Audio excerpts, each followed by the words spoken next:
ഞാനിപ്പോൾ നിൽക്കുന്നത് പുനലൂർ എന്ന സ്ഥലത്താണ്. കൊല്ലം ജില്ലയിലെ പുനലൂർ.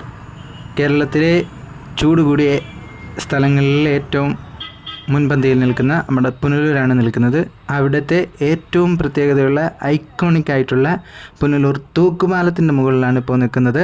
ചിത്രത്താളുകളിൽ രേഖപ്പെടുത്തിയ പുനലൂർ തൂക്കുപാലത്തിൻ്റെ പുനലൂർ സസ്പെൻഷൻ ബ്രിഡ്ജിൻ്റെ മുകളിലായിട്ടാണ് ഞാനിപ്പോൾ നിൽക്കുന്നത്.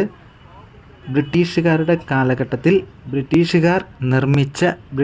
എഞ്ചിനീയർ നിർമ്മിച്ച ആ തൂക്കുപാലത്തിൻ്റെ ഫ്രണ്ടിലാണ് ഇപ്പോൾ ഞാൻ നിൽക്കുന്നത്. അതിൻ്റെ ഭംഗിയൊക്കെ ആസ്വദിച്ച് ഇങ്ങനെ നിൽക്കുകയാണ്. പുനലൂർ പട്ടണത്തിൻ്റെ നടുവിലൂടെ ഒഴുകുന്ന കല്ലടയാറിന് കുറുകെ നിർമ്മിച്ച ഈ പാലത്തിൻ്റെ പ്രത്യേകതകളൊക്കെ ചുമ്മാ കണ്ട് ആസ്വദിച്ച് നിൽക്കാം.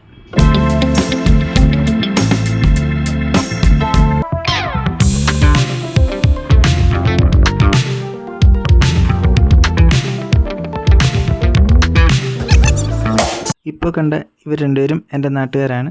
അഞ്ജുവും ശിവാനിയും, പിന്നെ അവരുടെ അമ്മയുണ്ട്, ഷീജ ചേച്ചി. ഇവർ പാലമൊക്കെ കാണാൻ വന്നതാണ്. മറ്റൊരു പാലം കൂടി കാണാം. അത് റെയിൽവേ പാലമാണ്. അതിൻ്റെ മണ്ടിയിൽ കൂടെ ഇതുകൊണ്ട് ഇപ്പോൾ ഒരു ട്രെയിൻ പോകുന്നുണ്ട്. ഏതാണെന്ന് അറിയത്തില്ല. അത് പുനലൂർ ജംഗ്ഷനിലോട്ട് പോകാം. പുനലൂർ റെയിൽവേ സ്റ്റേഷനിലേക്ക് പോവുകയാണ്. തെന്മലയിൽ നിന്ന്, അതായത് തെങ്കാശി, തമിഴ്നാട്ടിൽ നിന്ന് വരുന്ന റൂട്ടാണ് ആ റെയിൽ പാലം. അപ്പോൾ ഓക്കെ, അപ്പോൾ ഈ പാലമൊക്കെ കണ്ടു. ഇനി ഇവിടുന്ന് യാത്ര തിരിക്കുകയാണ്. ഓക്കെ, അപ്പം മറ്റൊരു വീഡിയോ ആയിട്ട് നമുക്ക് വീണ്ടും കാണാം. Okay, bye bye.